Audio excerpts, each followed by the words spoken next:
Merci, Monsieur le Président. Chers collègues, la situation financière des EHPAD dans ce département est catastrophique. Selon vos chiffres, les déficits cumulés pour 2023 seraient de 28 millions d'euros. Les crédits non reconductibles reçus en 2023, 4 millions de l'Agence régionale de santé et 8 millions reçus à grand renfort de communication par la ministre des Solidarités, ne suffiront pas à combler les résultats négatifs. Nous serions très reconnaissants de nous transmettre les critères de répartition et la répartition de ces 12 millions d'euros, demande déjà effectuée en commission, mais qui n'a eu pour écho qu'une réponse imprécise et floue.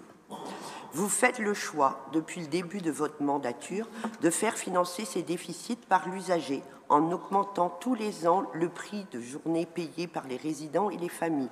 Le département est un acteur majeur dans la politique personnes âgées. Cependant, votre réponse et votre soutien ne sont vraiment pas au rendez-vous.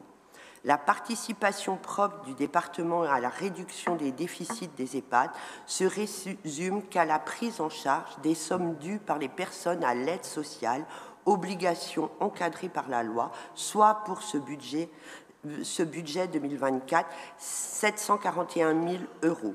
Ce montant mis en relation avec les 26 millions de déficit démontre très clairement le peu d'engagement du département.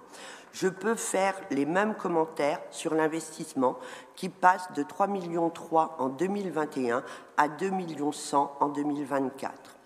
Depuis plusieurs semaines, nous demandons si une revalorisation du point GIR est prévue afin d'augmenter les dotations dépendance des EHPAD.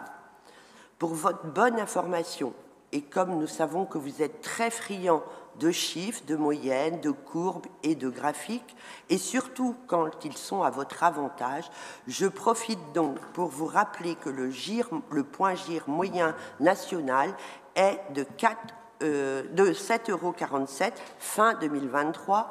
Il est en Finistère de 7,39 €. Je fais confiance à votre imagination pour visualiser le graphique.